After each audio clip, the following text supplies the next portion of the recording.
Hi, this is Steve Feldman, publisher of Floor Covering News, for another edition of Retail Recovery Across America. Today I'm sitting with the esteemed Lou Morano, Capital Carpet and Tile, Boynton Beach, Florida. Lou, how are you? Good, very good.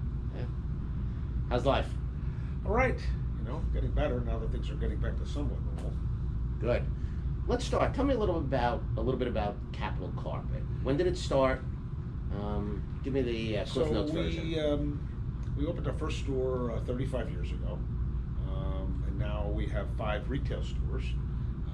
And 20 years ago, we opened up a commercial division, separate, really run completely separate altogether.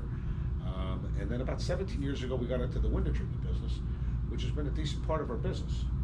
So, kind of evolutionized over 35 years. Gotcha. How is business in 2020, like up until, say, mid-March?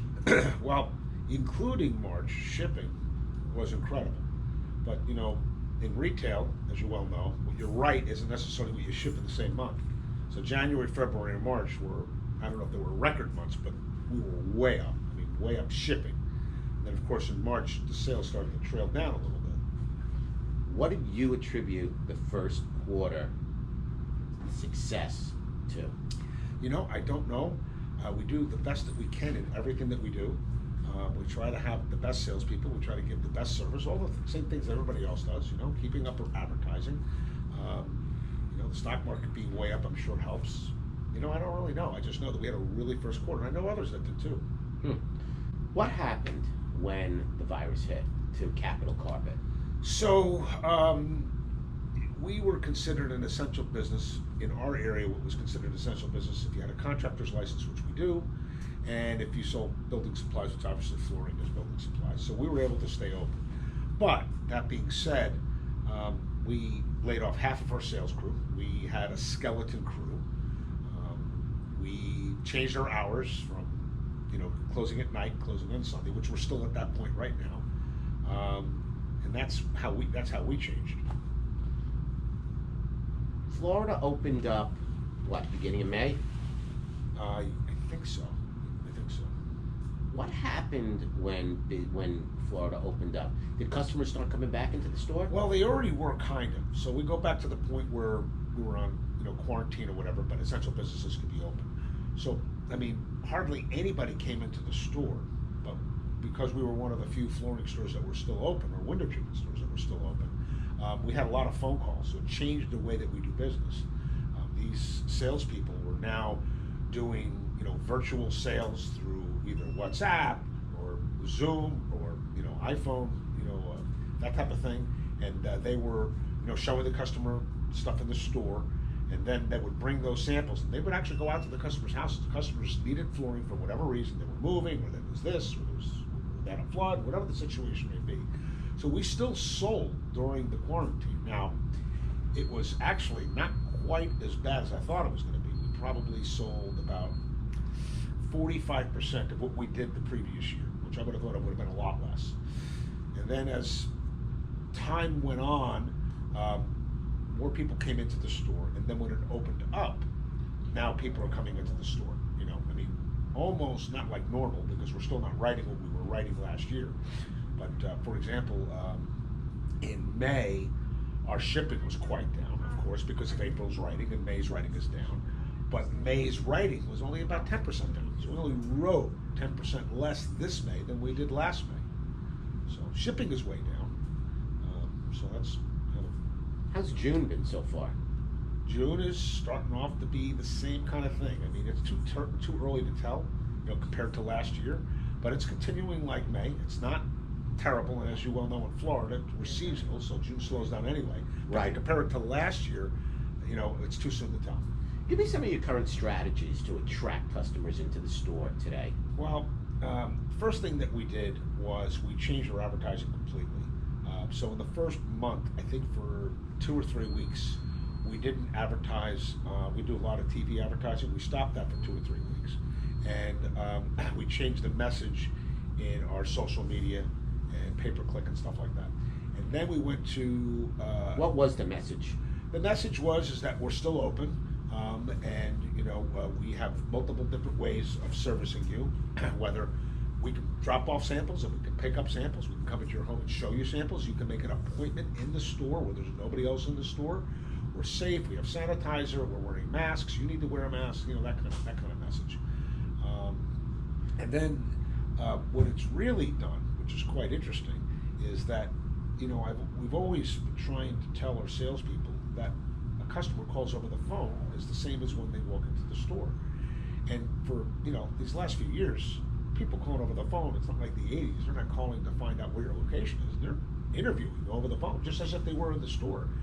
And even our better salespeople were not doing a great job at that. They were like, oh, you have to come in the store, you have to see the samples. Some were better at it than others. Now, in this period, for the last 2.5 months, they've been forced to be real salespeople over the phone, doing a needs analysis, qualifying them, and then trying to make an appointment and close the sale.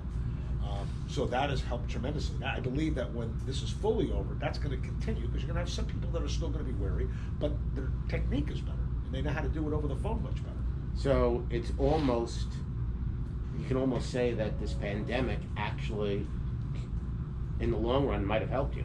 I don't know if it would have helped me. I mean, obviously we don't want the pandemic, but there is something that is good that came out of it. Right. That's the one good thing. I mean, there's much more bad. If I had a choice of not having a pandemic or having the pandemic with this one, you know, thing that's happened that's good, obviously I would choose the first.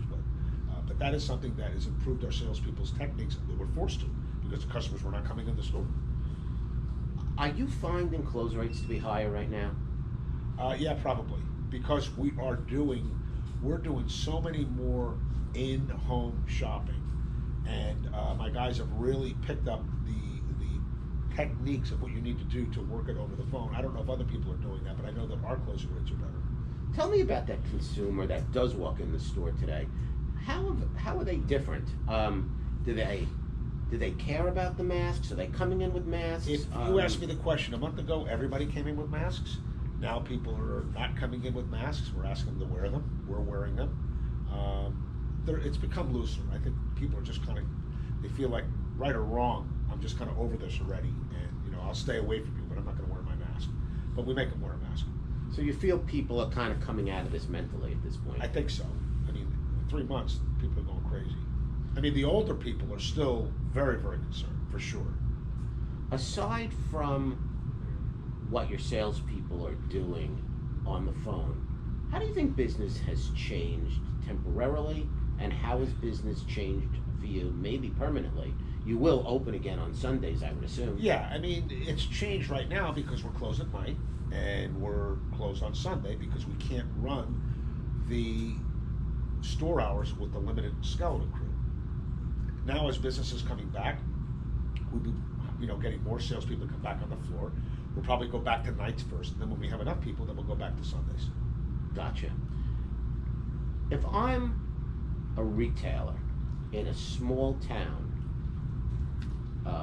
anywhere in this country, what advice would you give me right now? You know, in a small town, they're probably have, I would think that it would not be as difficult for them, because in a small town they probably have lower cases. You know, in a small town everybody's probably already really friendly. I think that's an advantage for them. Mm-hmm. You know, when you're in a bigger metropolitan area, you know, it's different. So, I mean, just some of the things I've said that we've been doing, that's pretty much what I would say. Gotcha. Just want to switch gears for a second. Tell me about your go-to suppliers.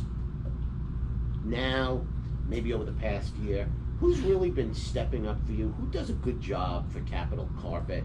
You know, you can mention some of the big guys, but you know, maybe some of the smaller guys too. And what makes them a valued supplier for Capital Carpet? I got to tell you, well, first of all, we're a Mohawk Floorscapes dealer, so we give Mohawk a lot of business. They've stood behind us for 35 years and is an amazing partner, as well as Shaw. You know, we obviously give business to them. But, you know, all of them, you know, Stanton and Dixie, and then, you know, these other hard surface, Bannington. We, in 2008, when the economy collapsed, we decided to vertically align ourselves with only vendors and installers that have the same mindset as us. So in the past, we would buy from somebody if they were the lowest price, but they didn't give a good service, or they gave good service at the lowest price, but they gave us a hassle on claims. So because the customer always comes first, and we go over and above with that, every vendor we have now has the same mindset. So we've done away with vendors that get great pricing but put out bad product, or put out good product and gave good service but didn't have good pricing. And the same thing with our installers. They have to have the mindset of taking care of the customer and having that personal connection.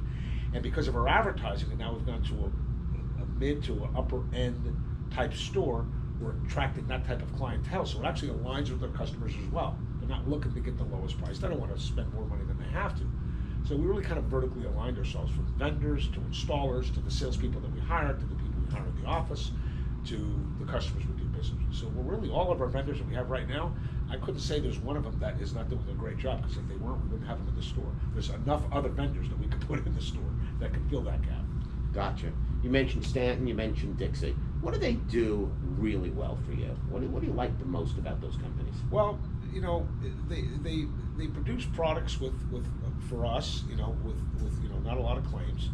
The products are unique and they're different. The reps are excellent. We have good relationships with them. Pretty much that. Good. When we're talking on December 31st, Capital Carpet will be up from 2019. Well, if you take it as a whole, our commercial division hasn't been affected by this. We're doing police stations and airports and hotels, and that business has not stopped. So if you look at it as a whole, which I really don't, I look at it as two separate things. But if we just look at retail, I don't know. I would think that we might be even, because we had such an incredible first quarter. So considering that we're trailing 10% now in writing, we might be down, and of course we don't know what's going to happen in October, November, December. I don't believe that the country's going to get shut down again, but if it comes back, because it's the flu comes in the fall, that we may have a downturn in business again because of all that. So that's a tough answer, tough question. Lou, thank you. It's been Steve Feldman, Floor Covering News, Retail Recovery across America.